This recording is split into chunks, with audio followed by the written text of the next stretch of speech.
Terima kasih banyak Yoyo. Itu dia continuous berita pukul 10 pagi. Nanti pukul 11 nanti ada lagi continuous, tapi berita di radio ini fokusnya adalah berita luar negara pukul 11 nanti. Fix, sekarang ni kita nak fokuskan apa yang terjadi di dalam negara ini. Ini dia malam kemuncak sambutan 100 tahun UPSI. Jadi hari ini kita nak bersama dengan dua tetamu kita di studio. Kita bersama dengan Profesor Datuk Dr. Mat Amin Maktaf, Naib Chancellor Universiti Pendidikan Sultan Idris, dan juga di sebelahnya Profesor Dr. Tajul Syuhaizam Said, Pengarah Institut Peradaban Melayu, Universiti Pendidikan Sultan Idris. Assalamualaikum, selamat pagi. Waalaikumsalam. Salam sahabat Suluh Budiman. Tahniah 100 tahun bermula 1922. Kalau dulu namanya Sultan Idris Training College, selepas itu Maktab Perguruan Sultan Idris, selepas itu Institut Perguruan Sultan Idris, selepas itu 1997 barulah Universiti Pendidikan Sultan Idris itu wujud. Mungkin itu saya dapat gambarkan satu persatu 4 nama lah. Mungkin Datuk boleh perincikan lagi sejarah sampailah kegemilangan UPSI itu sendiri. Terima kasih banyak Saudara Ridwan dan Syafiqah dan juga RTM atas kesempatan yang diberikan. Hari ini 29 November 2022 adalah tanggal keramat, tanggal tertubuhnya Universiti Pendidikan Sultan Idris yang bermula daripada SITC. Dan mungkin generasi hari ini ramai tak tahu bahawa di sinilah lahirnya legasi perjuangan kemerdekaan, legasi pendidikan, legasi bahasa, sastra dan sebagainya. Di sini menuntutnya Ibrahim bin Haji Yaakob yang kemudiannya menjadi ahli parlimen di Indonesia, seterusnya Datuk Seri Siddiq Saneb yang menjadi Menteri Kanan di Singapura, Yura Halim yang menjadi Perdana Menteri di Brunei, dan timbalan Perdana Menteri Malaysia iaitu Allahyarham Tun Abdul Ghaffar Baber juga merupakan alumni di universiti yang bersejarah ini. Jadi golongan-golongan pendidik ini dengan penuh rasa kecintaan membina negara, membina bangsa dan seterusnya membina pendidikan. Dan yang menariknya, sejarah UPSI 100 tahun ini sangat panjang. Apabila setelah era SITC bermula era MPSI, lahirlah begitu ramai sastrawan-sastrawan negara. 5 orang sastrawan negara lahirnya ataupun menuntutnya di Universiti Pendidikan Sultan Idris. Antaranya Pungguk, Kemala, Shanun Ahmad yang juga merupakan tenaga pengajar di sana. Jadi ramai begitu tokoh-tokoh pendidikan, tokoh-tokoh pemimpin negara berpusat dan menjadikan Bumi Mualim dan Universiti Pendidikan Sultan Idris sebagai madrasah untuk perjuangan kemerdekaan, perjuangan bangsa dan juga perjuangan pendidikan. Difahamkan juga Prof Datuk juga alumni daripada UPSI. Betul. Saya adalah alumni yang pertama yang diberikan amanah yang besar ini untuk menjadi Naib Chancellor, dan insya-Allah saya akan cuba tunaikan sebaik mungkin. Dan saya rasa bertuah kerana sebagai alumni yang pertama, anak kandung Suluh Budiman dipanggil, saya dapat memimpin UPSI untuk meraihkan 100 tahun penubuhan universiti yang bersejarah ini. Selaku yang pertama sekali memimpin jawatan sebegini, bagaimana sebenarnya Prof Datuk dan juga Prof melihat perkembangan dan juga penerimaan anak-anak muda dalam sektor pendidikan khususnya pada masa kini? Kita mulakan dengan Prof Doktor. Okay, terima kasih Syafiqah. Bismillahirrahmanirrahim. Okay, kalau kita lihat Universiti Pendidikan Sultan Idris mempunyai legasi yang sangat panjang dengan 4 era tertubuhnya universiti yang pertama yang berkaitan tentang pendidikan.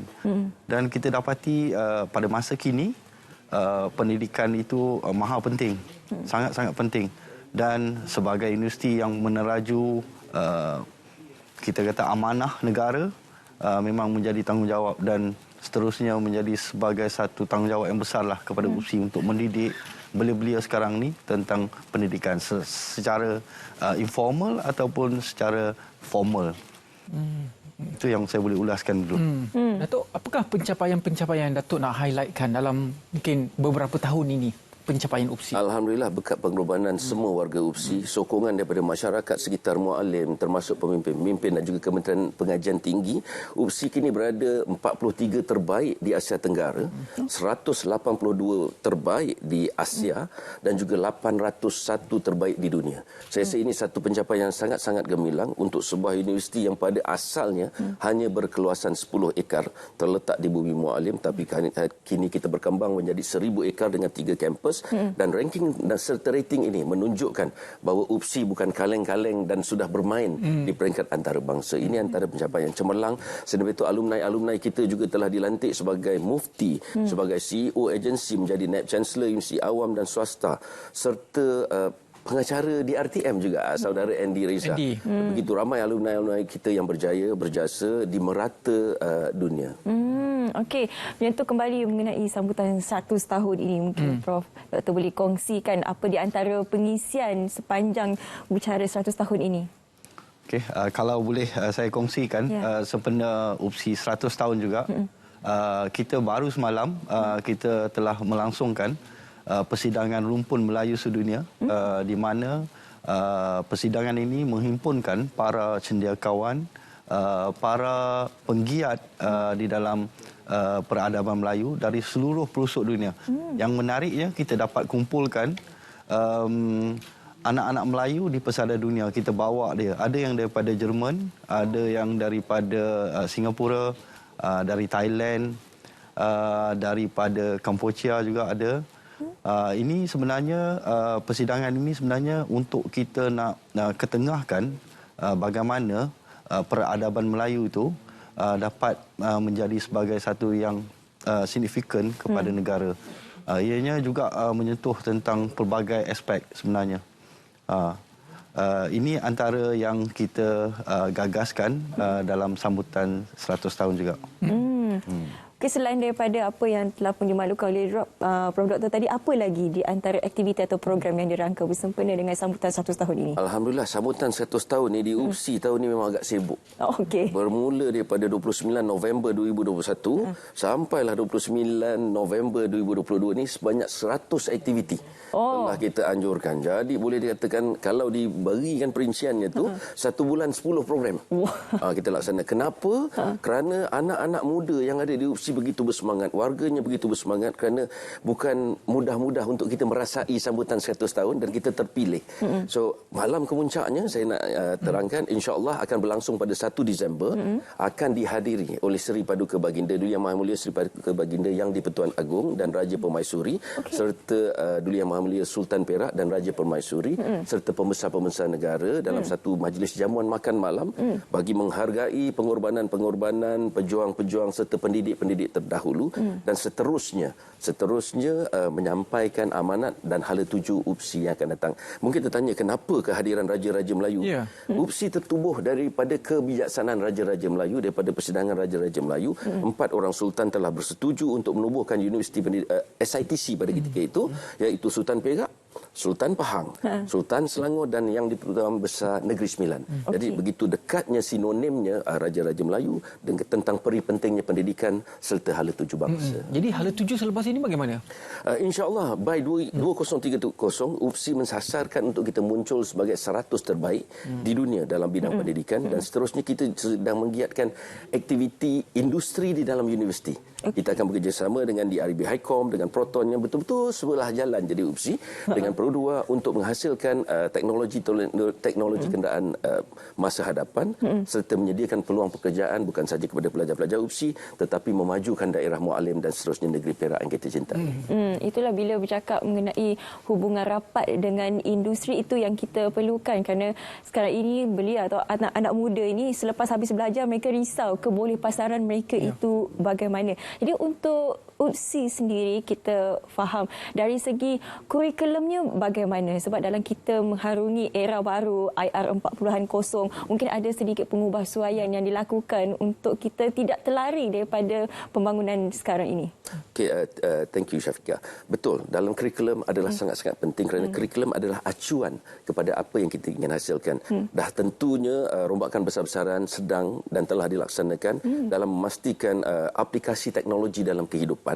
Seterusnya ilmu-ilmu yang terkini dan terbaru. Namun yang paling penting juga yang kita terapkan adalah tentang keinsanan. Kerana kadang-kadang teknologi digital ni dia mengganggu tentang keinsanan. Jadi kita terapkan juga tentang keinsanan, peri pentingnya komunikasi, adab, akhlak dan akademik. Jadi ini yang kita terapkan pada pelajar-pelajar UPSI agar apabila mereka keluar esok, mereka menjadi orang yang kreatif, yang melihat masalah sebagai peluang.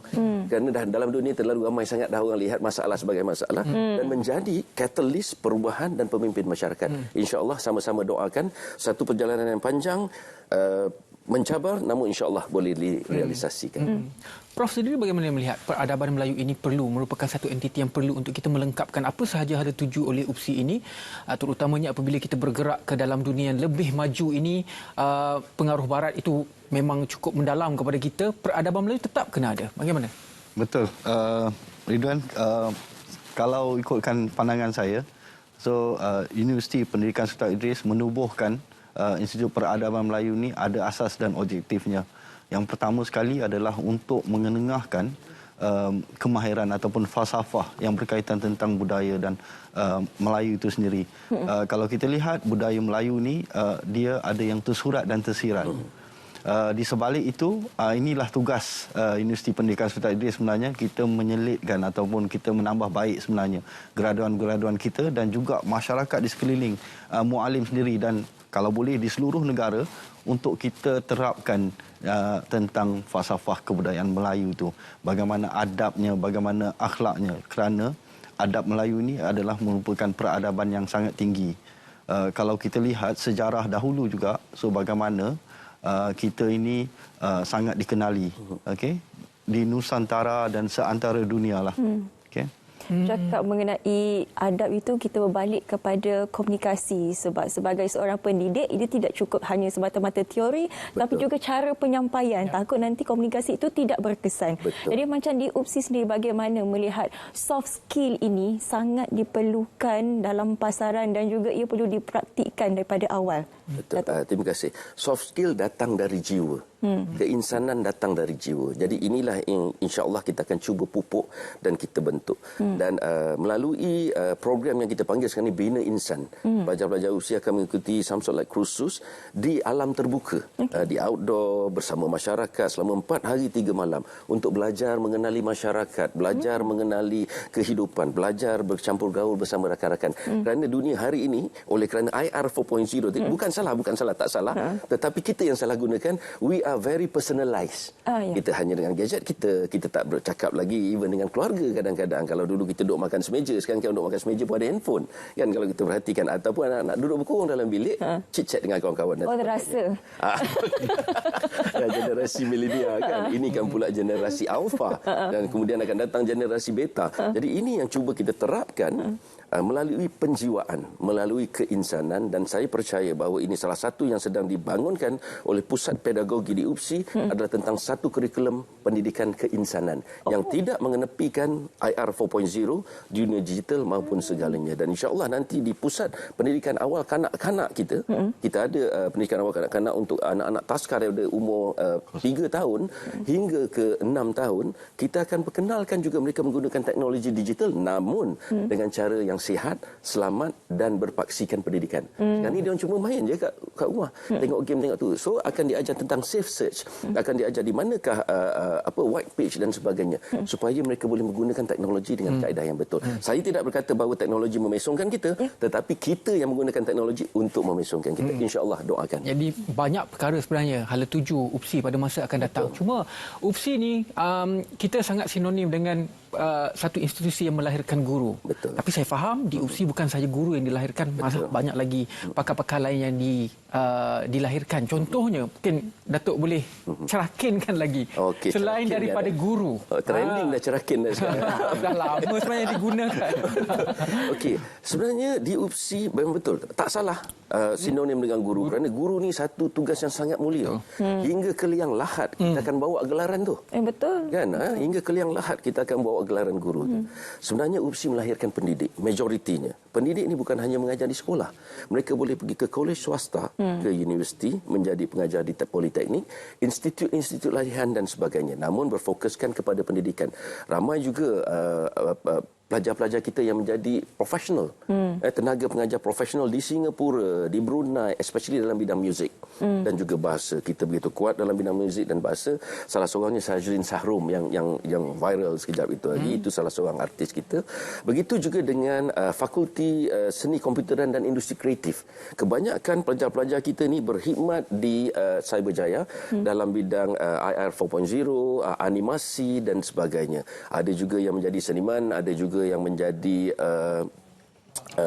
usahawan pun tak kurang ramainya. Jadi UPSI sebenarnya betul, saya tak nafikan, dan identiti itu tetap kita bina sebagai universiti guru, universiti pendidik, namun kita cambahkan, cerakinkan, termasuklah juga dengan industri automotif yang saya nyatakan tadi. InsyaAllah kita akan cuba membawa industri automotif beroperasi di dalam UPSI. Jadi macam Syafiqah kata, no more theory, you will go to practical, insyaAllah. InsyaAllah. Jadi berbalik kepada sambutan 100 tahun ini, mungkin pengharapan daripada pihak Datuk dan juga doktor sendiri bagaimana, dan kalau orang ramai nak menyertai boleh ke Datuk? Boleh saja, memang kita terbuka, tapi jamal makan malam ni kita buat jualan meja kan. Jadi untuk kita bina sebuah tabung panggil endowment Suluh Budiman untuk membantu lebih kurang 1,000 anak-anak asnaf melanjutkan pelajaran dalam bidang pendidikan di UPSI. Jadi kita mengalu-alukan para penderma, para dermawan untuk menyumbang kepada tabung ini. Apakah harapannya? Saya mohon hari ini, pagi ni daripada 8 sampai 10 di UPSI dijalankan munajat perdana di semua PTJ, di semua kelas dan sebagainya. Dijalankan bacaan Yasin, bacaan doa agar UPSI sentiasa terpelihara. Okey, seterusnya dapat mengembangkan dunia pendidikan Malaysia ke peringkat antarabangsa, dan seterusnya melahirkan pahlawan-pahlawan hebat, nasionalis hebat seperti mana yang telah diasaskan oleh SITC. Itu saja harapan saya, dan mohon doa, restu dan juga sokongan agar UPSI terus cemerlang. Harapan sedikit daripada Prof. Harapan saya sama seperti Datuk, tetapi saya nak tambah sedikit. Sebenarnya harapan kita nak melihat Universiti Pendidikan Sultan Idris ini menjadi sebagai satu legasi, dah menjadi satu legasi, tetapi untuk masa-masa hadapan juga kami di UPSI menawarkan pelbagai sebenarnya ilmu khazanah yang kepada khalayak ramai untuk datanglah ke Bumi Muallim ini. Kita ada pelbagai-bagai tempat untuk pembelajaran, sama ada secara informal ataupun yang tidak formal. So, ayo UPSI 100 tahun, kita sama-sama untuk memajukan negara kita dengan dimensi pendidikan sebagai satu agenda yang penting kepada negara. Ya, baik. Terima kasih dan juga tahniah sekali lagi di atas pencapaian yang cukup memberansangkan dan cukup hebat daripada pihak UPSI. Tahniah 100 tahun, bukan kaling-kaling, kata Datuk tadi. Cukup hebat sebenarnya, banyak pencapaiannya. Terima kasih sekali lagi Profesor Datuk Dr. Mat Amin Maktaf, Naib Chancellor Universiti Pendidikan Sultan Idris, dan juga Profesor Dr. Tajul Syuhaizam Said, Pengarah Institut Peradaban Melayu UPSI. Terima kasih banyak. Salam sahabat Suluh Budiman. InsyaAllah, terima kasih. Dan